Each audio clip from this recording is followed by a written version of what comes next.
Now we are going to discuss on module 4 of chapter 10. Basically, module 4 is devoted on special class of operators called projection operators. Projection operators are very simple, so it is desirable to express certain class of operators in terms of projection operators. So, module 4 is basically devoted on overview of projection operators and some results on projection operators. With this, we are now going to start on projection operators. We are now going to start module 4 of chapter 10. The title of module 4 is projection operators. Let H be a Hilbert space and capital Y be a closed subspace of H. Then projection theorem, sometimes called decomposition theorem, says that each member X belongs to H has a unique representation as X equal to Y plus Z, where Y belongs to capital Y and Z belongs to Y perpendicular, which is again a subset of H. And in this case, we write H equal to Y direct sum Y perpendicular, and it is a direct sum decomposition of H.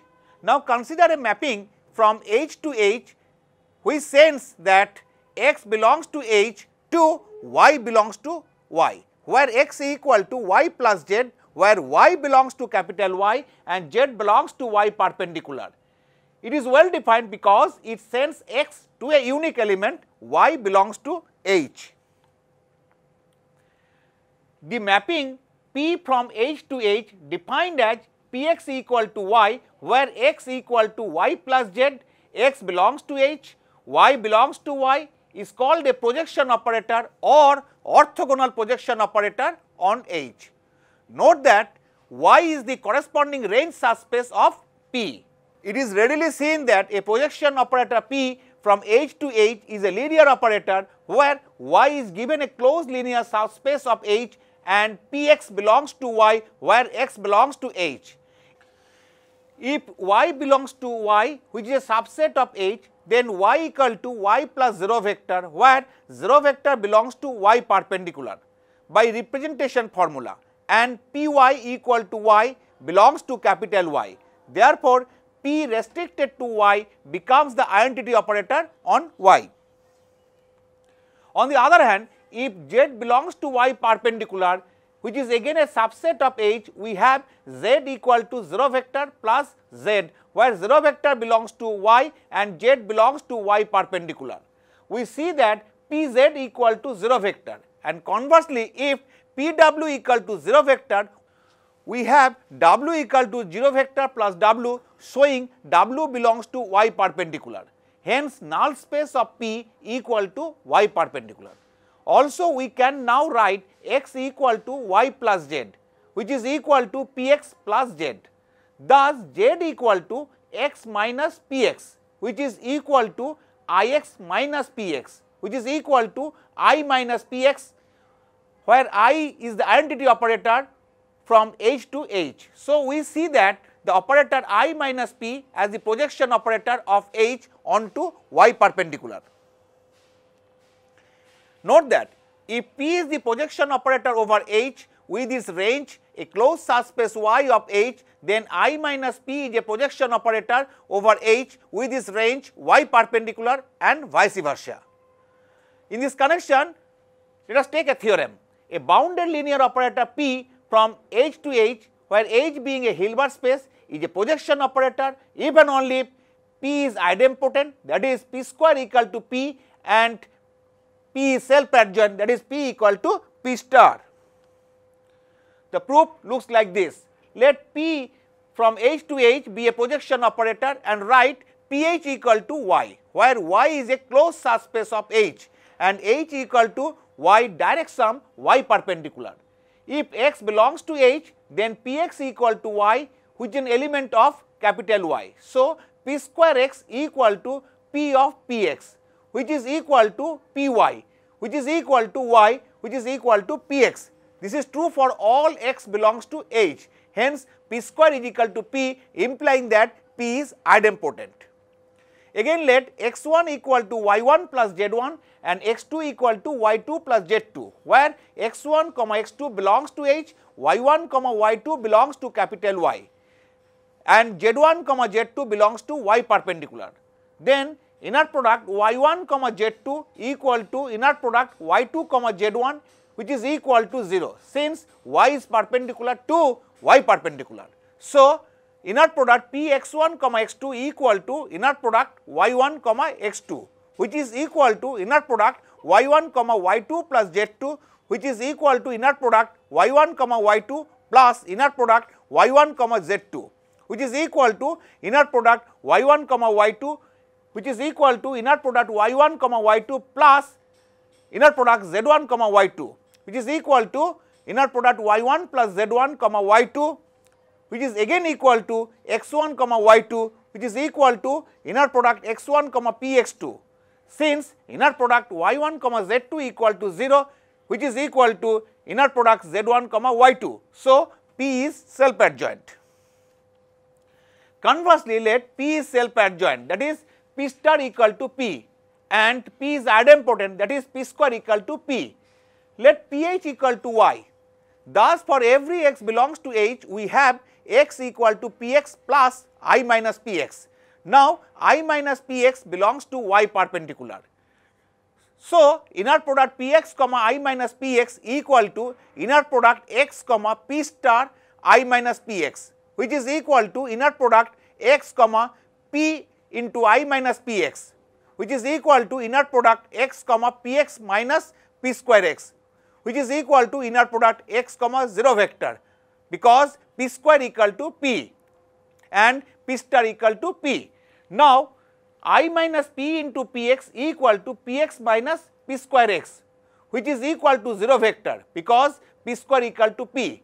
It shows that now I minus P into Px equal to Px minus P square x, which is equal to 0 vector, because P is idempotent, that is P square equal to P, showing that null space of I minus P, that is n I minus P, satisfies Y is a subset of n I minus P. Again I minus Px equal to 0 vector, which implies that x equal to Px, which is an element of capital Y. So n I minus P is a subset of Y. Consequently, n I minus P equal to Y. So Y is always a closed subspace of H, as null space of I minus P, that is n I minus P, is a closed subspace of H. Finally, P restricted to Y is the identity operator, because Y equal to Px gives Py equal to Ppx is equal to P square x, which is equal to Px, which is again equal to Y. This implies that P is a projection operator on H. Let us take a theorem. If P is a mapping from H to H such that P is a projection operator where H being a Hilbert space, then number 1, for all x belongs to H, inner product Px comma x equal to non Px square. Number 2, non P equal to 1 and non P less or equals to 1 if Ph is not equal to singleton set 0 vector, where 0 vector being the null vector of H. Now the proof looks like this. First we shall prove 1. Let x belongs to H, then inner product Px comma x equal to inner product P square x comma x, which is equal to Px comma Px, which is again equal to non Px square, as P square equal to P. Clearly inner product Px comma x get out equals to 0 for all x belongs to H. For the proof of 2, non Px square equal to inner product Px comma x, which is equal to mod inner product Px comma x, which is less or equals to non Px into norm x by Cauchy-Schwarz inequality. So non Px divided by norm x less or equals to 1 for every non-zero vector x belongs to H. Thus norm P less or equals to 1. Also non Px by norm x equal to 1 if x belongs to Ph and x is a non-zero vector. So 2 is proved. Let us take a theorem. The projection operator P from H to H, where H being a Hilbert space, is bounded and self adjoint such that non P equal to 1. The proof looks like this. if Px equal to y, where x equal to y plus z, where y belongs to capital Y and z belongs to y perpendicular. Now norm Px square equal to norm y square, which is less or equals to norm z square plus norm y square, which is equal to norm x square, implies that P is bounded with norm P less or equals to 1. Now if x is a non-zero vector such that x belongs to y, then Px equal to x and norm Px equal to norm x, which implies that norm P equal to 1. We shall now show that P is self-adjoint. Let x1 comma x2 belongs to capital X. Thus we have x1 is equal to y1 plus z1 and x2 equal to y2 plus z2, where y1 comma y2 belongs to capital Y and z1 comma z2 belongs to y perpendicular. So Px1 equal to y1, Px2 equal to y2. So inner product Px1 comma x2 equal to inner product y1 comma x2, which is equal to inner product y1 comma y2 plus z2, which is equal to inner product y1 y2 plus inner product y1 comma z2, which is equal to inner product y1 comma y2, since inner product y1 comma z2 equal to 0, and inner product x1 comma px2 equal to inner product x1 comma y2, which is equal to y1 plus z1 comma y2, which is equal to inner product y1 comma y2 plus inner product z1 comma y2, which is equal to inner product y1 comma y2, since inner product z1 comma y2 equal to 0. So inner product px1 comma x2 equal to inner product x1 comma px2. Hence it follows that P is self-adjoint. Up to this, in module 4 of chapter 10, we have been acquainted with projection operators. Now we shall discuss when two projection operators are said to be orthogonal. Also, we shall discuss on some basic properties of projection operators and orthogonality of two projection operators. Let us take a definition. Two projection operators P1 comma P2 from H to H, where H being a Hilbert space, are called orthogonal if their composition P1 P2 is the 0 operator, that is P1 P2 equal to 0 operator. Note that if P1 P2 is the 0 operator, then P2 P1 is the 0 operator, since 0 operator equal to P1 P2 star, as 0 operator star equal to 0 operator. So 0 operator equal to P1 P2 star, which is equal to P2 star P1 star, which is again equal to P2 P1, as projection operators are self-adjoint. Let us take a theorem. Two projection operators P1 and P2 over H are orthogonal if and only if their corresponding closed range subspaces y1 and y2 of H are orthogonal. The proof looks like this. If P1 P2 is the 0 operator and if x1 belongs to y1 and x2 belongs to y2, then inner product x1 comma x2 equal to inner product P1 x1 comma P2 x2, which is equal to inner product x1 comma P1 star P2 x2, which is equal to inner product x1 comma P1 P2 x2, which is equal to inner product x1 comma 0 vector, which is equal to 0. So x1 perpendicular to x2. As x1 belongs to y1 and x2 belongs to y2 are arbitrary, it follows that y1 is perpendicular to y2. Conversely, let y1 is perpendicular to y2. So for each x belongs to H, P2x belongs to y2. So P2x is perpendicular to y1. So P2x equal to 0 vector plus P2x, where 0 vector belongs to y1, P2x belongs to y2. So P1 P2x equal to 0 vector. This is true for all x belongs to H. So P1 P2 is the 0 operator. If a projection operator P from H to H is associated with a closed range subspace Y of H, we denote projection operator as Py. In this connection, let us take a theorem. If Py1 and Py2 are two projection operators over H, their sum is also a projection operator if and only if Py1 and Py2 are orthogonal and the range of Py1 plus Py2 is given by closure of the subspace formed by y1 union y2, which is equal to y1 plus y2. The proof looks like this. Given Py1 equal to Py1 star, Py2 equal to Py2 star, Py1 square equal to Py1 and Py2 square equal to Py2. The condition is necessary. Suppose Py1 plus Py2 is a projection operator. So, Py1 plus Py2 is idempotent. That is, Py1 plus Py2 square equal to Py1 plus Py2, which implies that Py1 square plus Py2 square plus Py1 Py2 plus Py2 Py1, which is equal to Py1 plus Py2. This implies that Py1 into Py2 plus Py2 Py1 equal to 0 operator, which implies that Py1 Py1 Py2 plus Py1 Py2 Py1 equal to 0 operator by the composition on left hand side by Py1, which implies that Py1 Py2 plus Py1 Py2 Py1, which is equal to 0 operator, which again implies that Py1 Py2 into Py1 plus Py1 Py2 Py1 into Py1, which is equal to the 0 operator, which gives Py1 Py2 Py1 plus Py1 Py2 into Py1, which is equal to 0 operator. This implies that Py1 Py2 Py1 equal to 0 operator. So, from the earlier condition, we see that Py1 Py2 is the 0 operator, implying that Py1 and Py2 are orthogonal.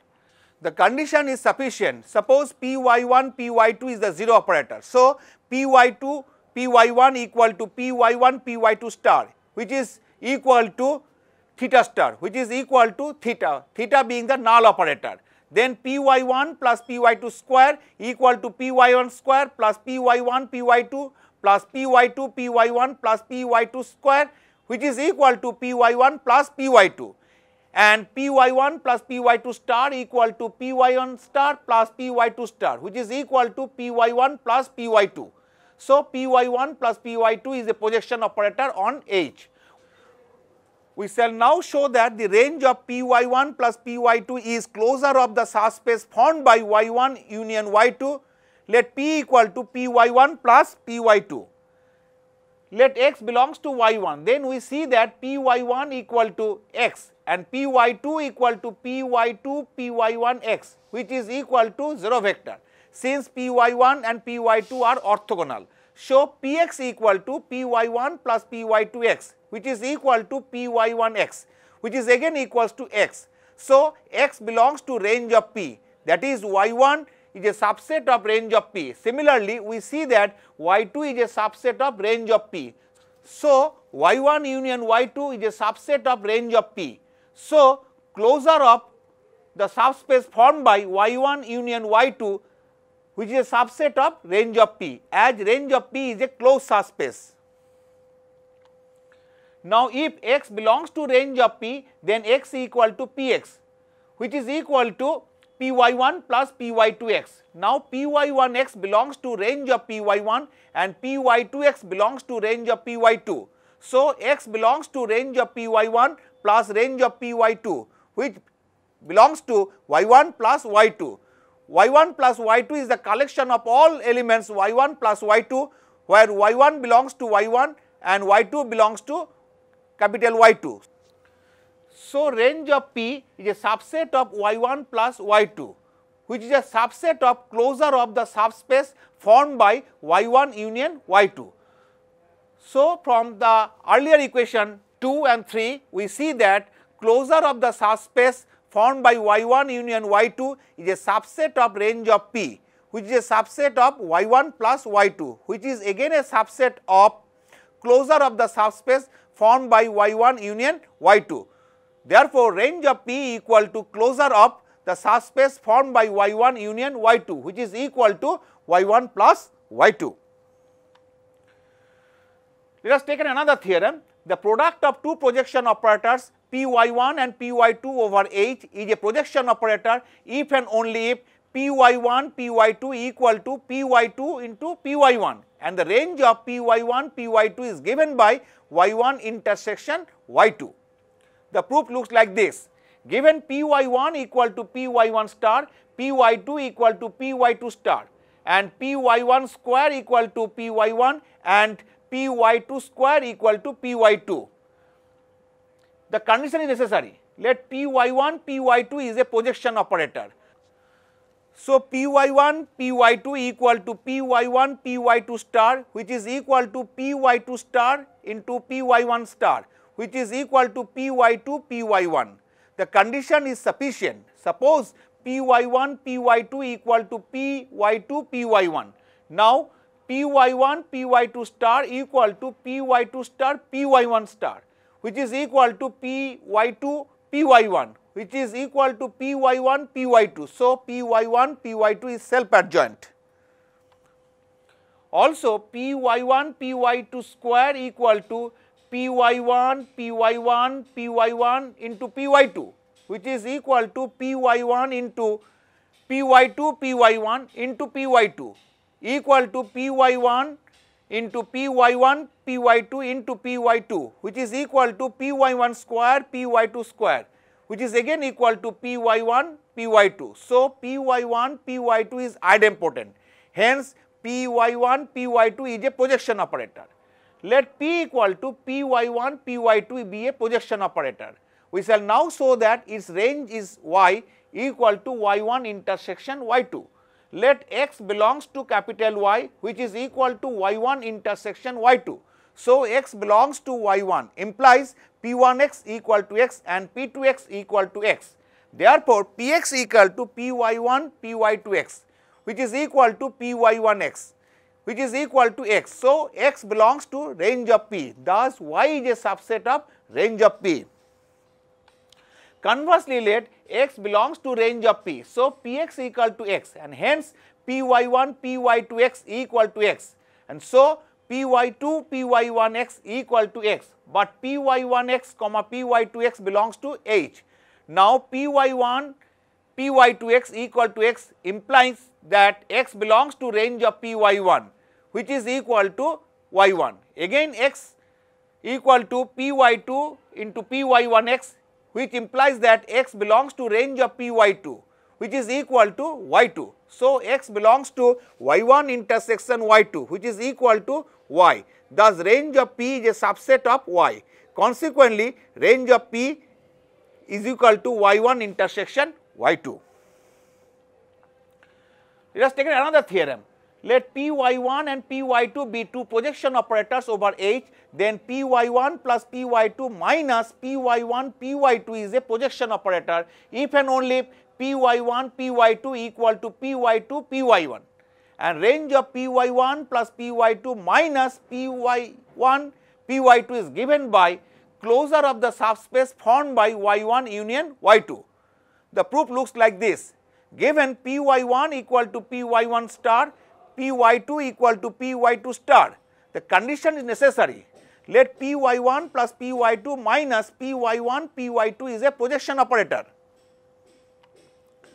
So, Py1 plus Py2 minus Py1, Py2 star equal to Py1 plus Py2 star minus Py1, Py2 star, which is equal to Py1 star plus Py2 star minus Py2 star, Py1 star, which is again equals to Py1 plus Py2 minus Py2, Py1. This is equation number 4. Since Py1 plus Py2 minus Py1, Py2 is a projection operator, so Py1 plus Py2 minus Py1, Py2 equal to Py1 plus Py2 minus Py1, Py2 star. This is equation number 5.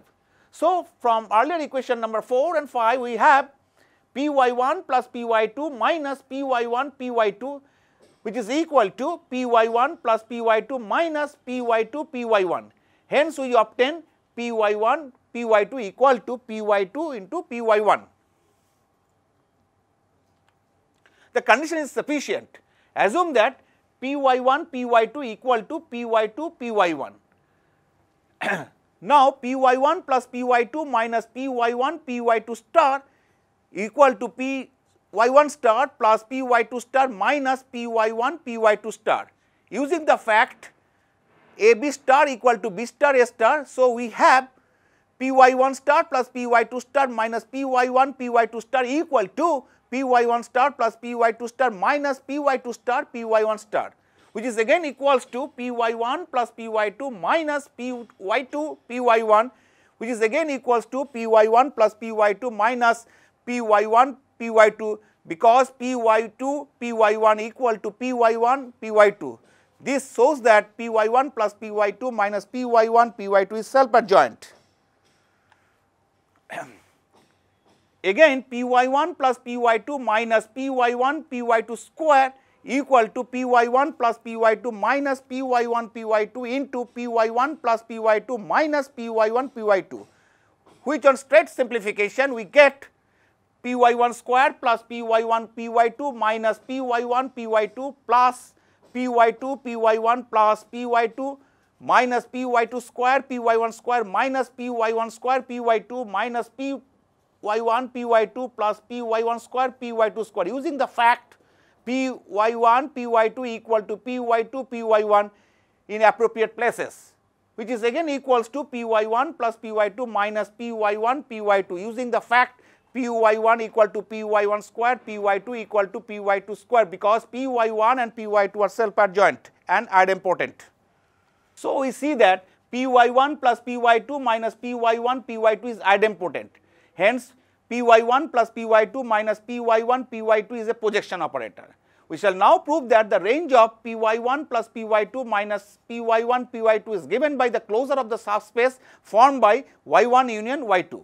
Let P equal to Py1 plus Py2 minus Py1 Py2, which is equal to Py1 plus I minus Py1 Py2 by slight adjustment. Now, I minus Py1 Py2 equal to Py2 minus Py1 Py2, using the fact I is the identity operator, which is again equals to Py2 minus Py2 Py1 is equal to Py2 into I minus Py1, since Py1 Py2 equal to Py2 Py1.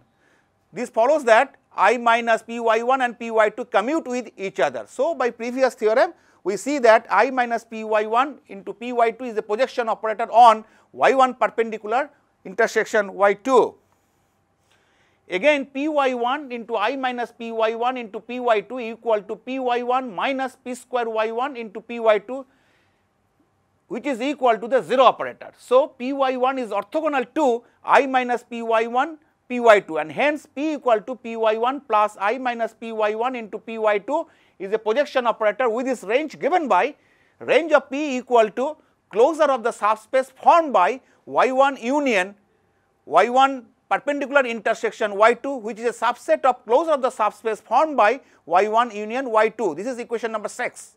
Since we can write P equal to Py2 plus Py1 into I minus Py2, we must have range of P is equal to the closure of the subspace formed by y2 union y2 perpendicular intersection y1. This is equation number 7.